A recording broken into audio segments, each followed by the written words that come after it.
Olá, nós vamos estar aí compartilhando um pouquinho do livro de Êxodo, capítulo 1, capítulo 2 e capítulo 3. Nós temos estudado aí e visto o quanto Deus, amava esse povo, seu povo, que também somos nós, Povo de Deus, povo de Israel. Então nós vamos ler aí Êxodo capítulo 1, ok? São estes os nomes dos filhos de Israel que entraram no Egito com Jacó, cada um com a sua família. E aí, para a gente ganhar tempo, a gente vai perceber, toda aquela lista de nomes que o Senhor vai trazendo ali. E aí, quando a gente coloca lá no 6, tá escrito: faleceu José, todos os seus irmãos e toda aquela geração. Versículo 7. Mas os filhos de Israel frutificaram e aumentaram muito. Preste atenção, meu irmão, minha irmã. Frutificaram e aumentaram muito. Multiplicaram e tornaram-se de maneira muito forte. Se a gente for recapitular o que a gente já viu, há umas semanas atrás, nós vamos ver aí 3 coisas importantes que eu gostaria que você gravasse. O povo de Deus, os filhos de Deus, eles frutificavam, eles aumentavam e se multiplicavam. Nós estamos vivendo aqui um tempo da história onde Faraó, ele quer trazer o povo de Deus e ele traz o povo de Deus cativo, preso. Mas mesmo diante de toda a opressão de Faraó, o povo de Deus, mesmo assim, ele se mantinha frutificando, aumentando e multiplicando. Não importa o tempo que eu e você estamos vivendo. O tempo é difícil, o tempo é de opressão, o tempo é de dificuldade, o tempo é pós-pandemia, não importa, não importa. O Senhor pode fazer eu e você frutificar, aumentar e multiplicar, mesmo em tempo de dificuldade. Quando nós decidimos em sermos povo escolhido de Deus, propriedade do Senhor, filhos e filhas do nosso Paizinho. Dando continuidade aqui. O versículo 8. Entre mentes se levantou um novo rei que não conhecia José.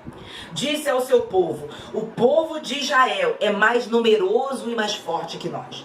Faraó, Satanás, o diabo, ele sabe que nós somos um povo forte, um povo valente, um povo poderoso, meu irmão e minha irmã. Ele sabe.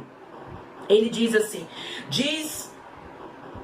no 10, usemos de astúcia para com ele, para que não se multipliquem.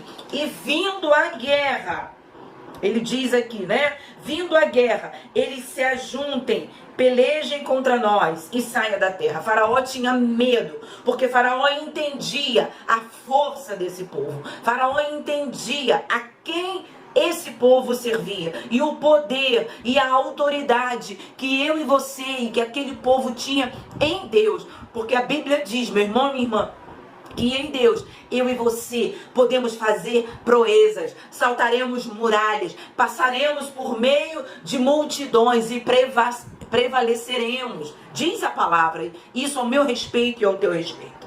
Continuando aqui, 11. Então puseram sobre eles feitores de obras para os afligirem, para os perturbarem, enviarem pandemia, enviarem 2 anos de lockdown para os afligirem. Assim os israelitas edificaram para Faraó cidades. 12. Mas quanto mais os egípcios, preste atenção, quanto mais os egípcios os afligiam, o povo de Israel se multiplicava. O que eu quero trazer para você, dentro do texto de Êxodo capítulo 1, que está passando por dificuldade, está passando por prova, está passando por luta, está passando por ataque, por opressão, é no seu trabalho? Deus quer fazer você frutificar ali. Está passando por dificuldade na sua casa, no ambiente familiar? Deus quer fazer você prosperar, você ser abençoado, você frutificar. É nesse ambiente. Nós não somos diferentes do povo de Israel. Nós não somos diferentes do povo ali escolhido pelo Senhor, porque eu e você também somos escolhidos do Senhor. E Deus, Ele é poderoso para mudar a nossa circunstância dentro desse ambiente de opressão. A gente está aqui hoje, tão somente, né, recapitulando aquilo que a gente já estudou, aquilo que a gente já teve junto, compartilhando, estudando. Hoje a gente está tão somente aqui nesse primeiro momento. A gente está tão somente revendo, ok? Vamos lá então. De maneira que os egípcios se inquietavam. Meu irmão e minha irmã, enquanto eu e você decidimos frutificar, multiplicar e aumentar, frutificar em quem? Em Deus. Multiplicar para quê? Para Deus. E aumentar para quê? Para Deus. Sempre para Deus. Sempre para a glória de Deus. Enquanto eu e você decidimos agir dessa forma, pode ter certeza que os inimigos, os nossos inimigos, que não são carne e sangue, mas que são principados e potestades deste mundo tenebroso, eles vão se inquietar. Enquanto eu e você estamos frutificando, crescendo, aumentando, multiplicando, o inferno se incomoda. Aí a gente brinca muito assim, né? Satanás está furioso comigo. E que bom. E que bom que ele está furioso com você. É sinal que você está incomodando. É sinal que eu estou incomodando. E é assim que a gente tem que ser mesmo. Os servos de Deus têm que incomodar o inferno. Continuando aqui. E faziam servir com dureza.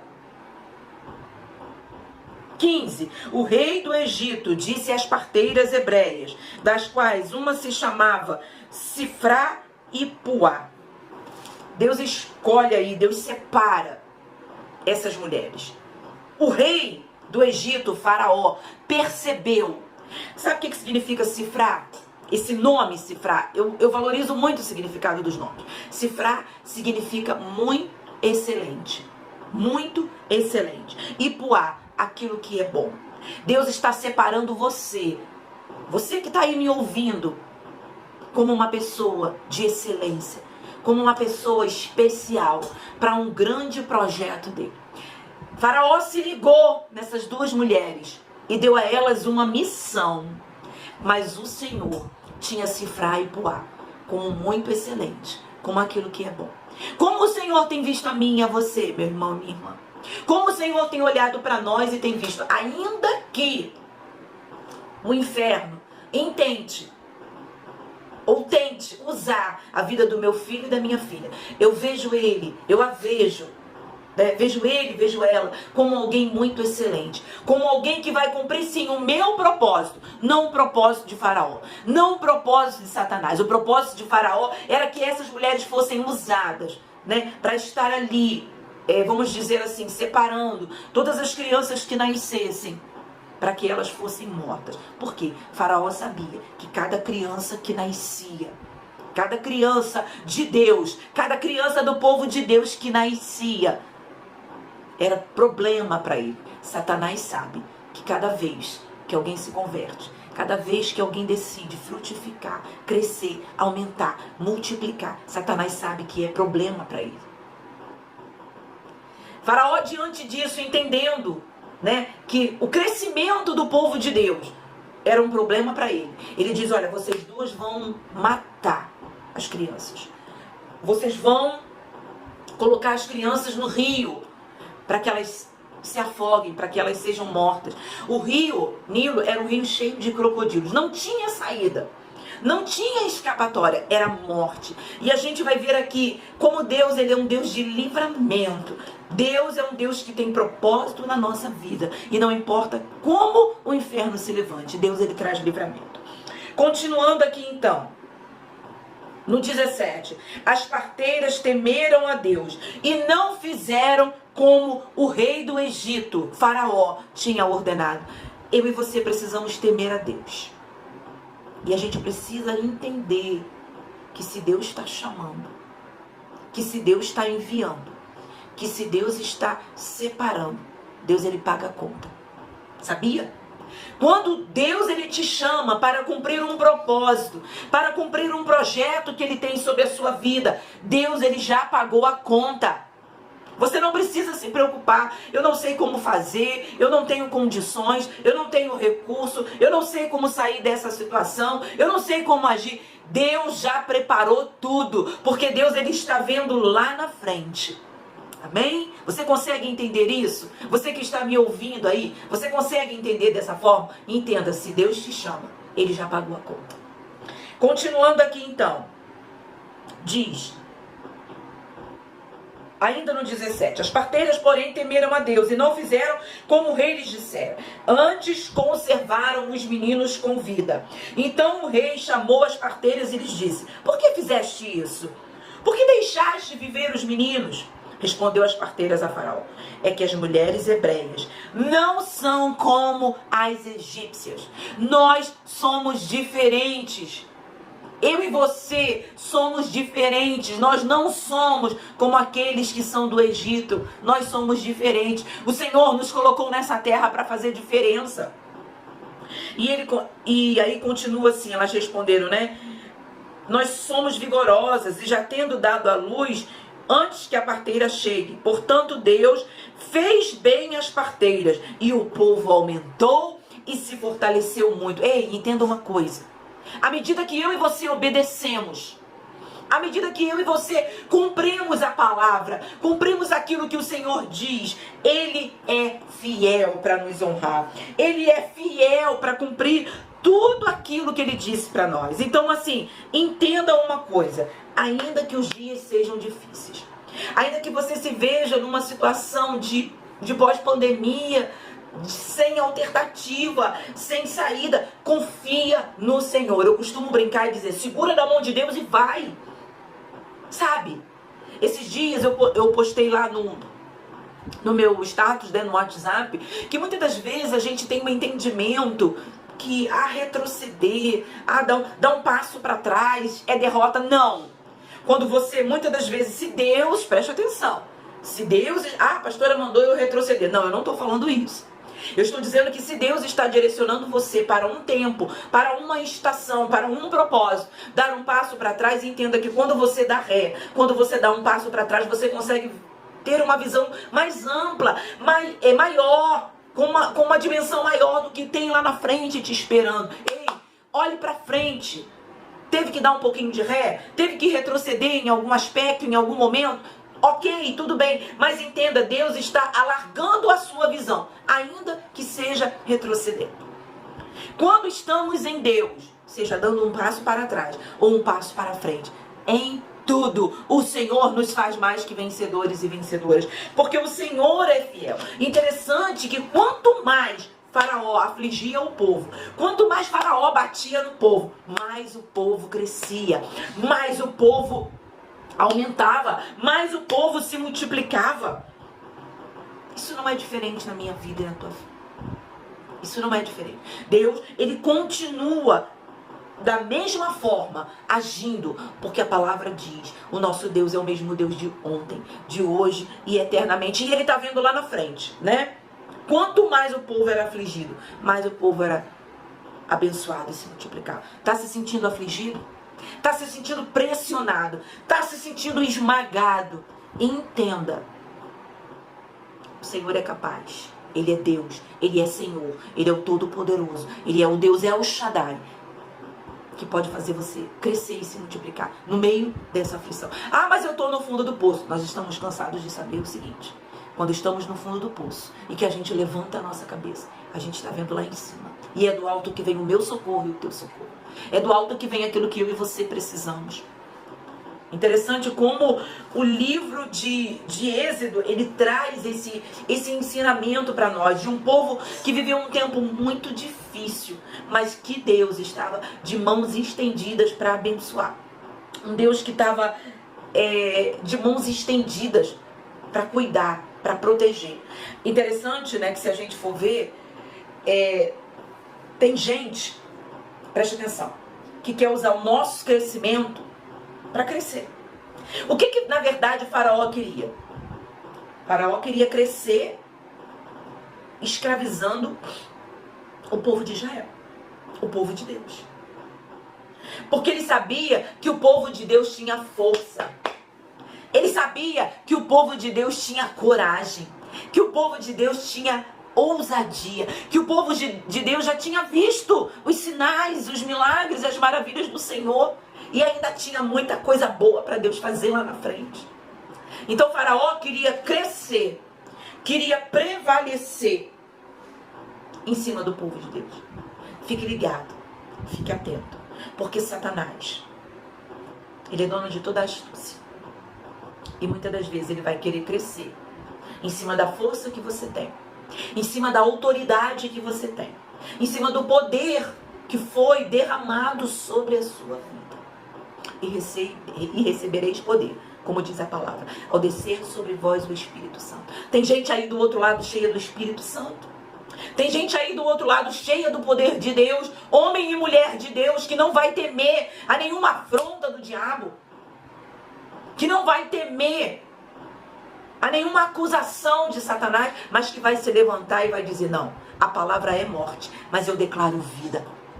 A palavra é morte, mas eu declaro vida, porque eu sou homem de Deus, porque eu sou mulher de Deus. Continuando aqui, né? Vamos continuar a leitura aqui no livro de Êxodo 21. E porque as parteiras temeram a Deus, lhes constituiu família. Então ordenou a Faraó que todo o seu povo, todos os filhos que nasceram dos hebreus, lançareis no Nilo.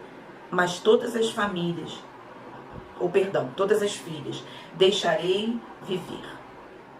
Interessante que, se nós formos trazer para o lado espiritual, Faraó queria que todas as crianças, as que nascessem vivas, fossem jogadas no Nilo. O que Deus está querendo dizer para mim e para você: eu te coloco, eu tenho, eu derramo, eu te presenteio com rios de águas vivas. Não é água morta, não é água parada. Eu já falei uma vez, né? Quem tá sempre comigo sabe, eu gosto muito de usar aquele termo. Não é aquela água que vai ficando esverdeada, sabe? Aquela água cheia daquela sujeira por cima, não. É rios de águas vivas. O rio que Deus tem para você não é rio de morte, é rio de vida. E que do teu interior, meu irmão, vai fluir. E que do teu interior, minha irmã, vai fluir. E vai inundar outras pessoas. E vai sair encharcando outras pessoas. A intenção de Faraó era jogar as crianças ali e que elas fossem mortas. A palavra do Senhor é vida. Mergulhe nos rios de Deus e receba vida em nome de Jesus. A gente conclui aqui Êxodo. A gente conclui Êxodo capítulo 1. Nós estamos concluindo. E nós vamos entrar em Êxodo capítulo 2. Ok? Isso foi só uma pincelada. Quem não esteve na nossa aula, no nosso estudo, perdeu. Então eu estou dando aqui uma pincelada do capítulo 1. A gente vai concluir e já a gente vai entrar aí no capítulo 2, ok? Olá pessoal, a gente vai aqui então para Êxodo capítulo 2. E eu queria dizer para você o seguinte, fechando aí Êxodo 1, nada pode tocar naquilo que Deus gerou. Tem algo em você que foi gerado pelo Senhor, tem algum projeto, tem algum sonho, tem algo que precisa nascer, nada pode impedir. Se é projeto de Deus, vai prosperar. Se é projeto de Deus, na hora certa vai fluir. Amém? Êxodo capítulo 2. Foi-se um homem da casa de Levi e casou com uma filha de Levi. Eu quero começar dizendo aqui que aqui não fala o nome, né, dessa filha. Mas se a gente for estudar, a gente vai ver que lá em Êxodo capítulo 6, versículo 20, diz o nome dela, né? O nome dela era Joquebede. A mulher concebeu e deu à luz um filho. Vendo que era formoso, o escondeu. A gente sabe que esse tempo aqui é um tempo de escravidão. Preste atenção. Esse tempo aqui é um tempo de escravidão. O povo de Deus, ele está refém de Faraó, mesmo no tempo de escravidão. Um homem e uma mulher decidem gerar. O tempo está difícil? Está vivendo um tempo de escassez, um tempo de escravidão, um tempo de luta, um tempo de perseguição. Não é hora de você parar. Ei, não é hora de parar. esse homem e essa mulher aqui, eles não eram diferentes de mim e de você. Arão e Joquebede, os pais de Moisés, eles geram Moisés. Eles não são diferentes de mim e de você. Eles estão vivendo um tempo de dura escravidão de Faraó. E eles falam assim, não, nós vamos gerar mesmo assim. Eles sabiam já que as crianças estavam sendo perseguidas. Eles já sabiam que a ordem era matar. Quando o propósito é de Deus, você pode gerar no tempo ou fora do tempo, porque se é de Deus, se o propósito é de Deus, no meu entendimento pode ser fora do tempo, mas Deus sabe de todas as coisas, porque Deus vê além. E Deus levanta ali Arão e Joquebede porque Deus tinha um propósito para a vida de Moisés, para o nascimento de Moisés. Então, mesmo no meio da perseguição, mesmo no tempo da escravidão, já anote isso daí. Você pode gerar sim, se o propósito é de Deus, se Deus está nesse negócio. Continuando aqui. A mulher concebeu, deu à luz a um filho, vendo que ele era formoso, o escondeu. Não, porém, podendo escondê-lo por mais tempo, tomou um cesto de junco. E eu ensinei, né, ao pessoal que me acompanha, que junco é quando você ouve falar em papiro, quando você ouve falar em caniço, tudo isso é a mesma palavra para junco, ok? Continuando aqui. Coloca ele num cesto de ginkgo, um cesto de junco, né? E reveste ali aquele cesto com betume. A gente vai ler aqui, a gente vai ver, né? No 7 e no 8. Perdão. A gente vai ver aqui no 3, onde nós estamos mesmo. Que esse cesto ele é revestido de betume. Para quê? Para que as águas elas não pudessem ali entrar no cesto. Porque aquelas águas ali, se elas entrassem no cesto, o que aconteceria com Moisés? Moisés iria morrer afogado, né? Então, assim, quando o Senhor ele tem um milagre para minha vida e para sua vida, ele vai preparando tudo. Foi o que eu falei aqui em Êxodo, lá capítulo 1. Quando é projeto de Deus, quando é direção do Senhor, ele já pagou a conta. Ele já tem tudo esquematizado. Ele já tem todo o organograma. Ele já tem toda a projeção de como vai ser, de como vai acontecer. Ai, mas eu não vejo. Não precisa ver, só precisa crer, né? Se não colocasse o betume ali, iria afundar também, né? O projeto que Deus tem para você. Deus jamais vai permitir que afunde. A gente precisa se agarrar nessas palavras. A gente precisa se agarrar na promessa. A gente precisa se agarrar naquilo que Deus tem para a nossa vida. Passar betume é tampar as brechas. Outra coisa que a gente pode aí ter o entendimento também. Por que passou betume nesse cesto? Para tapar as brechas. Quer viver milagre? Quer viver propósito? Quer ver o cumprimento do projeto de Deus para sua vida? Tem que tapar as brechas, meu irmão, minha irmã. Eu e você não podemos deixar nada em aberto. A gente precisa ir tapando as brechas. Como é que se tapa? Poxa, como é que eu tapo as brechas? Obedecendo, ouvindo, praticando. É assim que se tapa a brecha. Fugindo daquilo que precisa fugir. Evitando aquilo que precisa evitar. É posicionamento, né? Para a gente ver o milagre se concretizar, esse milagre viver, a gente precisa tapar as brechas. Continuando aqui. 5. A filha de Faraó desceu para se lavar no Nilo, e as donzelas passeavam pela beira do rio. Ela viu o cesto no meio dos juncos e enviou a criada e o tomou. Abrindo, viu o menino, ele chorava. E ela teve compaixão dele e disse: este é o menino dos hebreus. Muitas das vezes, para o meu milagre e o seu milagre viver, vai ter choro. Sabia disso? Você já entendeu isso? Aí eu lembro, né, daquele louvor que eu gosto muito, né, gente? Vocês sabem que eu amo cantar, né? Tá chorando por quê? Se você tem um Deus que cuida de você, Ele sabe de tudo que você tá passando e mandou te dizer que Ele está cuidando. Eu acredito que esse choro de Moisés, Deus estava enviando o cuidado. Deus estava enviando o escape. Através do choro de Moisés, veio aí a filha de Faraó ouvir. Ela ouviu o choro. Epa, tem alguém chorando. E aí chegou o cuidado de Deus.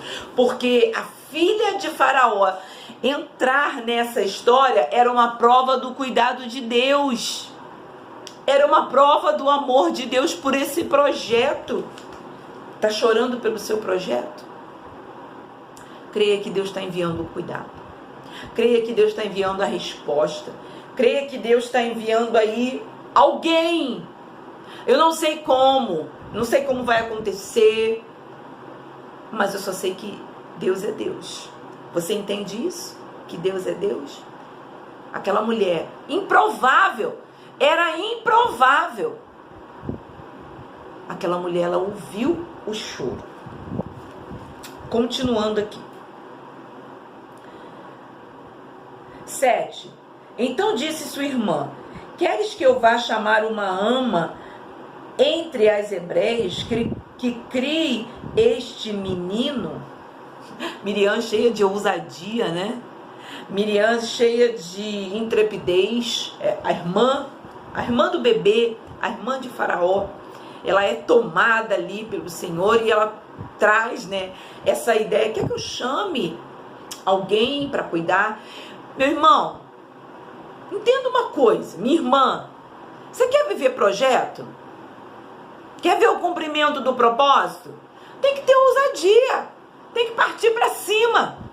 Tem que ter intrepidez. Ah, eu vou lá, eu vou falar. E eu creio que Deus está indo na frente, abrindo caminho, quebrando as correntes, tirando os espinhos. Eu acho que Miriam, não, peraí, eu vou dar um jeito nisso. E quem vai cuidar do meu irmão vai ser minha mãe. Olha que coisa poderosa, gente. Olha, que tremendo, né?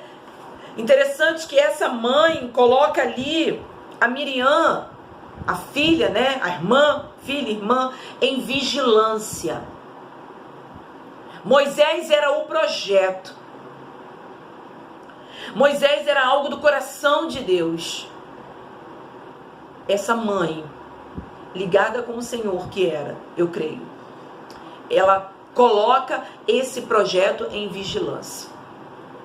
Aquilo que você tem como projeto, aquilo que você tem como sonho, nunca deixe jogado.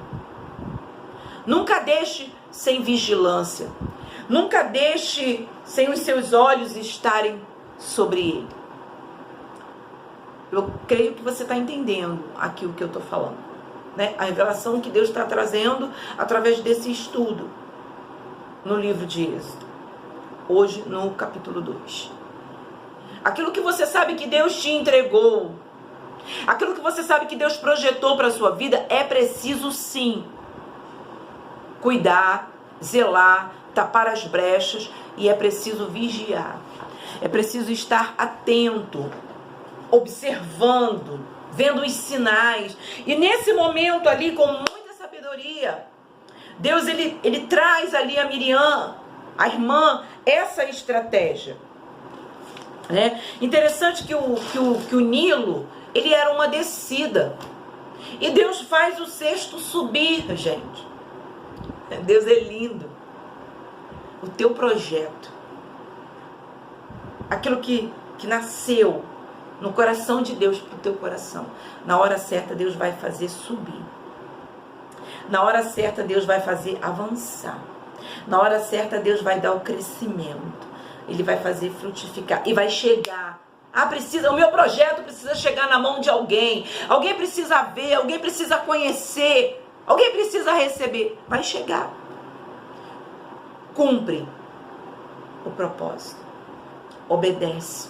Fecha as brechas. Entenda o plano de Deus para a tua vida. Que na hora certa, esse projeto, esse sonho, algo que está vivo primeiro no coração de Deus. Porque antes de Moisés estar vivo no coração dessa mãe, ele estava vivo no coração de Deus. Então, na hora certa, Deus faz subir. Deus te apresenta pessoas. Deus te mostra o caminho. Deus te dá a direção.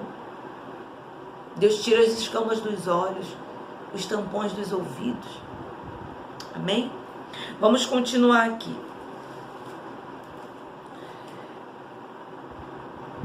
9. Então lhe disse a Faraó: leva este menino e cria, que eu te darei salário. Chega a ser engraçado essa parte, né, gente? Deus preparou para a vida de Joquebede até um salário. Ela ia cuidar do próprio filho. Ela ia cuidar do próprio filho e ainda ia receber salário, né? Joquebede, ela ali naquele lugar de escrava, porque eles eram escravos, ela decidiu gerar, ela decidiu trazer à luz a uma promessa, a um projeto, e ela vai se tornar a única mulher escrava com salário e protegida por uma princesa. Por que eu e você nos preocupamos? Se Deus ele colocou no nosso coração, Ele vai dar as condições. Se Deus colocou no nosso coração, Ele vai preparar tudo. Entenda, é tudo. Não é metade, não é um pouquinho, é tudo. O Senhor é Deus de obra completa. Amém? Continuando aqui. Sendo o menino já grande, o trouxe a filha de Faraó, a qual lhe adotou, lhe pôs o nome de Moisés. Das águas o tirei. Interessante que tem gente que não tem capacidade de gerar, né? Mas quer dar nome para o meu projeto e para o teu. Deus é que sabe o nome. Deus é que sabe como vai ser chamado. Deus é que sabe como vai levantar.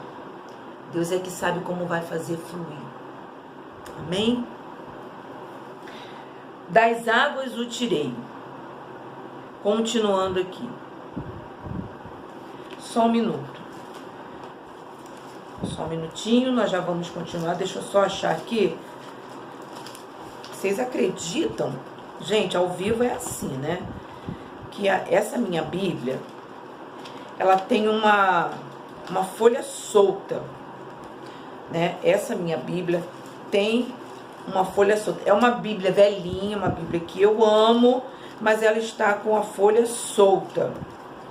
Achei a folha aqui, ó. Vou mostrar pra vocês, gente, ó. A folha solta, que é a continuação aqui do nosso texto. Nós vamos lá, então. Naqueles dias, sendo Moisés já grande, saiu da terra. Ele viu um egípcio. Olhou de uma grande banda e vendo que ninguém lhe havia, ele matou o egípcio. Tornou-o a sair.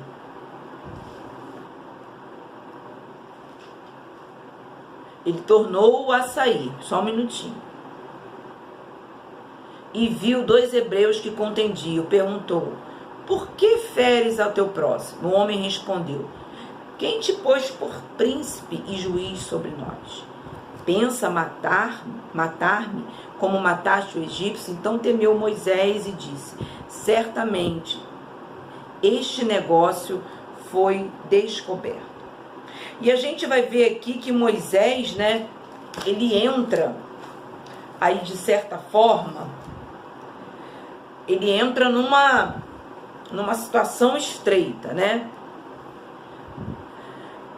Eu vou caminhar para poder ganhar tempo. 17. Então vieram os pastores e expulsaram dali. Moisés levantou-se, defendeu e deu de beber ao rebanho delas. Tendo elas voltado a Reuel, seu pai lhes perguntou: por que voltaste hoje tão depressa? Responderam elas: um egípcio nos livrou das mãos dos pastores. Ele ainda tirou água para nós e nos deu de beber ao rebanho. Ele perguntou a uma filha: e onde está ele? Por que deixaste o homem? Chame-o para comer pão. 21. Moisés concordou em morar com aquele homem e lhe deu a Moisés a sua filha Zípora. A gente vê aí então, Moisés ele se mete aí, vamos dizer assim, né, numa história, né, porque ele vê de certa forma ali uma injustiça, ele mata um homem, ele vai parar, né, numa família e ali ele ganha uma esposa, né? Moisés ele sai fugido. Na verdade, Moisés ele sai dali da presença de Faraó, ele sai dali fugido. Eu quero dizer uma coisa para você. Quando eu e você fugirmos de Faraó, quando eu e você fugirmos dos ataques de Faraó, com certeza o Senhor vai preparar para nós um Reuel, como diz aqui, né, no versículo 18 de Êxodo, capítulo 2. E Reuel, eu creio que é aquela pessoa que Deus levanta na nossa vida como um amigo, como alguém para nos ajudar no dia da adversidade. Talvez você tenha saído, né, de uma situação, de um momento, de um tempo. Talvez você tenha se precipitado, porque a gente vai ver ali que Moisés, ele entra numa fria, né? Ele entra numa enrascada. Mas mesmo que você tenha em algum momento da tua história, o que eu estou querendo dizer? Mesmo que em algum momento da sua história você tenha tomado uma atitude precipitada, você tenha errado de alguma forma, tenha saído de algum lugar que não era para sair, tenha feito alguma coisa que não é para fazer, Deus ele está colocando diante de você um Reuel, um amigo, alguém que vai trazer um escape, alguém que vai trazer um direcionamento, alguém que vai se posicionar em relação a você, para ser essa ajuda. Talvez você chegou no poço, né? Como diz aqui a história. E Deus ele levanta um Reuel. Eu creio e eu quero profetizar sobre a sua vida. Se você se encontra numa situação de precipitação, se você se encontra numa situação de estar fugindo de alguma coisa, Deus ele vai levantar alguém como um Reuel sobre sua vida, alguém para lhe ajudar, alguém para lhe abençoar, alguém para ser amigo. E eu aqui, né, diante de vocês e diante do Senhor, eu quero me colocar como um Reuel e crer que Deus pode usar a minha vida para de alguma forma ajudar a sua vida. Interessante que Deus ele levanta alguém para ajudar e ainda coloca ali, né, a Zípora na vida de Moisés, né? Se a gente for continuar lendo aqui, a gente vai ver, né? Zípora deu à luz a um filho que Moisés chamou de Gerson, né?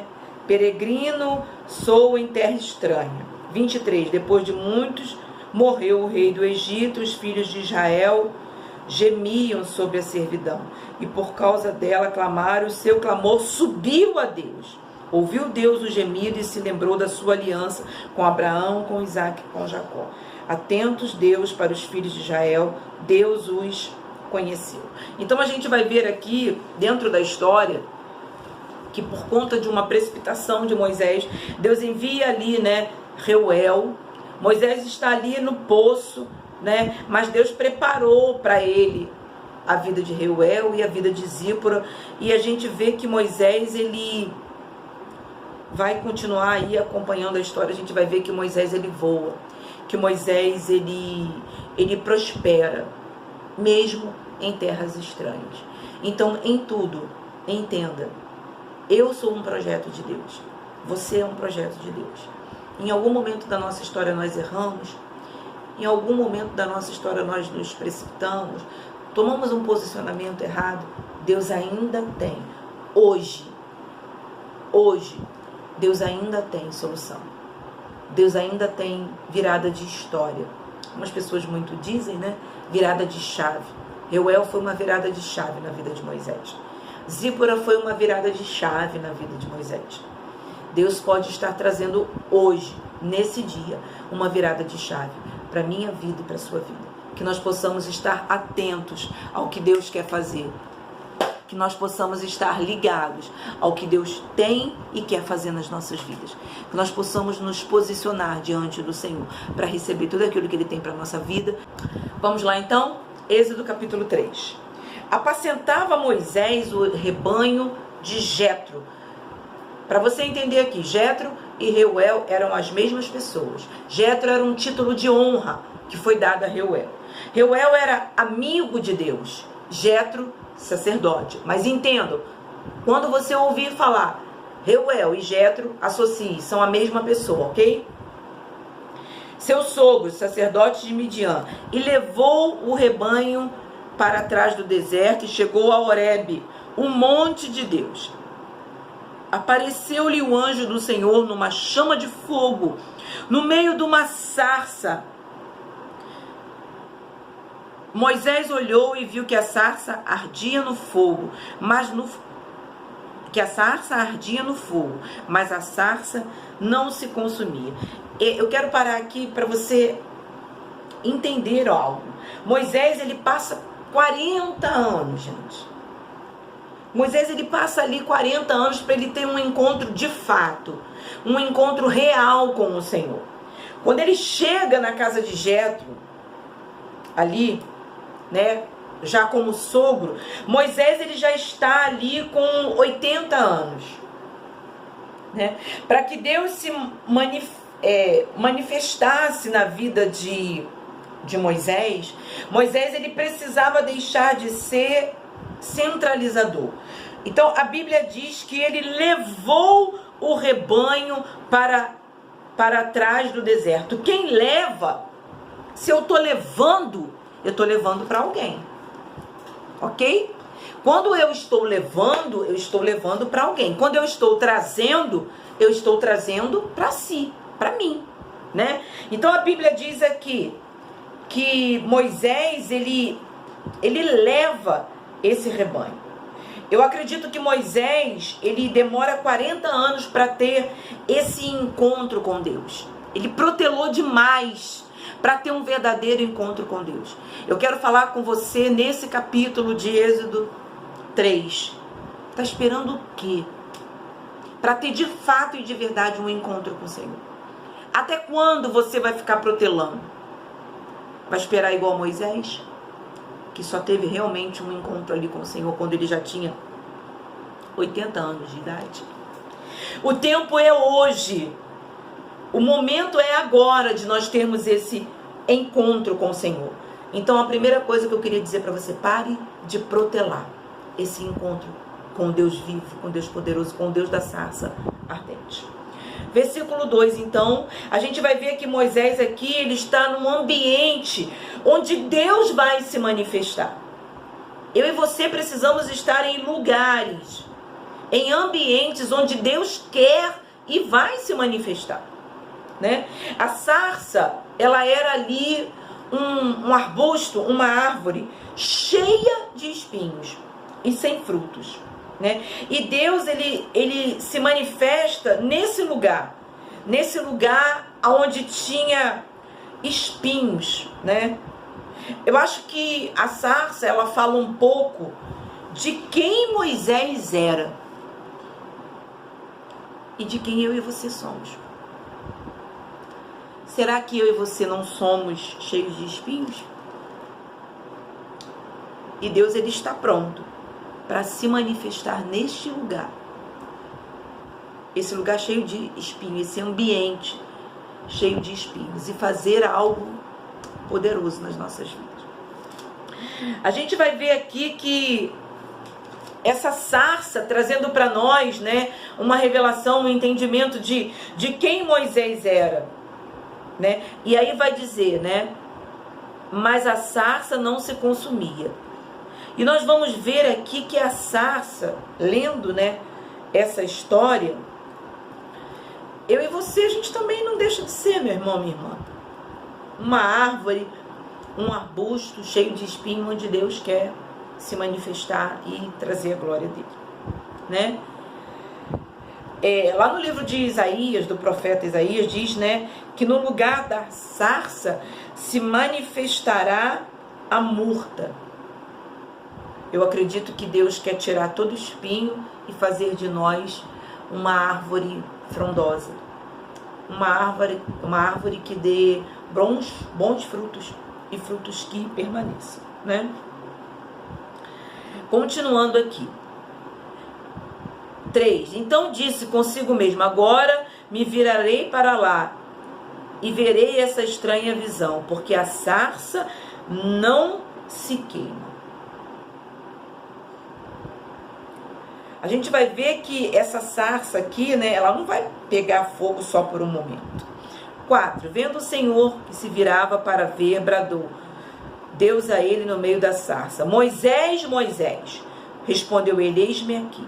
Continuou Deus: não te chegues para cá, tira as sandálias do teu pé, porque o lugar onde você está é terra santa. Disse mais: eu sou o Deus de teu pai, o Deus de Abraão, o Deus de Isaque, o Deus de Jacó. Moisés escondeu o rosto porque temeu olhar para trás. Então disse o Senhor: de fato tenho visto a aflição do meu povo que está no Egito, e tenho ouvido o seu clamor por causa dos seus opressores, e conheço os seus sofrimentos. Deus chama Moisés 2 vezes, né? Moisés, Moisés. Deus está dizendo assim: olha, eu te conheço, e te conheço muito bem. Carla, Carla, eu te conheço. Deus chama Carla, ele está dizendo: eu te conheço. E quando ele chama a segunda vez, ele diz: eu te conheço muito bem. O Senhor, não pense você que não, ele conhece a mim e a você muito bem. Ele conhece a mim e a você quando ninguém está vendo.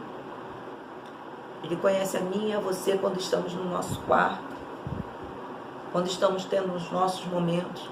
Deus, ele conhece. Continuando aqui, né?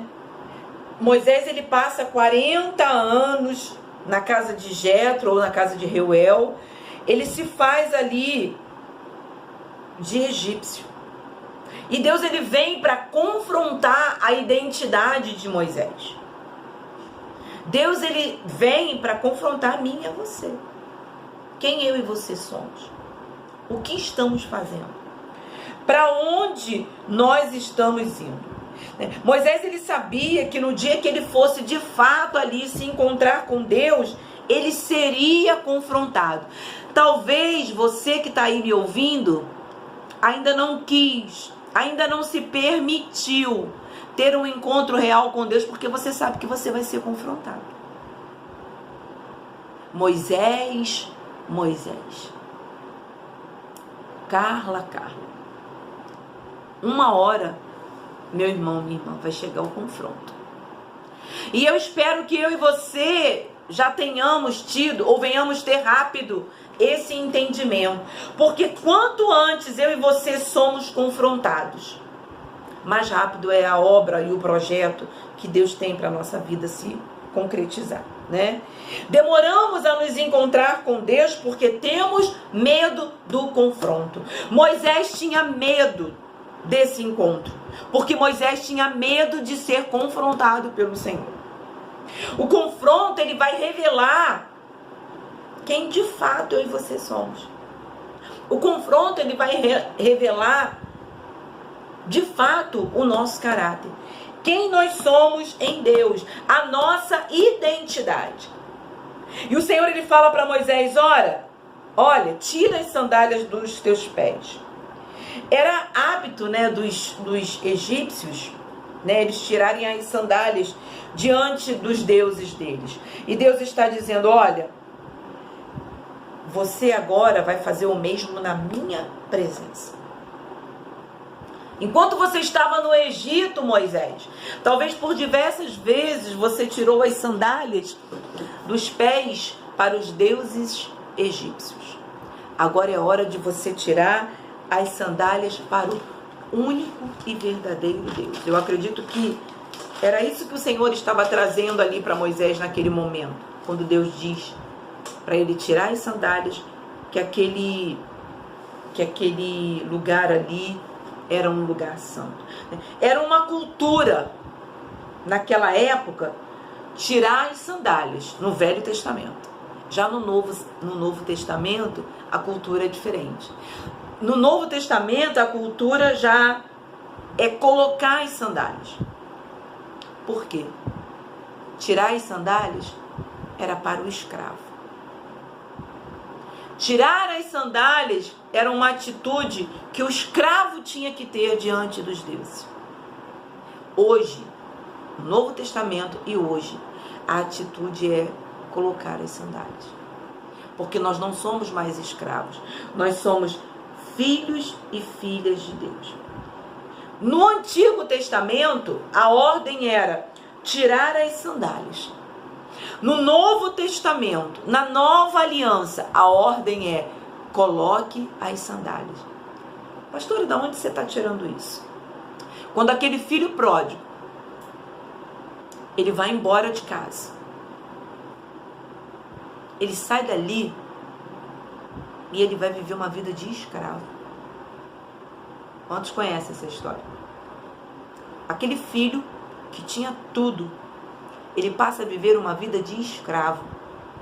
E ele anda descalço. E quando ele decide, quando ele cai em si, quando ele entende que ele precisa voltar para o confronto, voltar para a realidade dele era voltar para o confronto. Era reconhecer que ele estava tendo um posicionamento errado, voltar ali para o confronto, e quando ele chega lá tem sandália para ele calçar nos pés. Antigo Testamento é tira as sandálias. Novo Testamento, coloque as sandálias. Eu tenho para você sandálias novas para calçar os teus pés. Deus, ele sabe, né? Se a gente for olhar aqui no versículo 7, Deus, ele sabe as minhas dores. Deus, ele sabe as suas dores. Deus, ele está ali se levantando, né, diante de Moisés.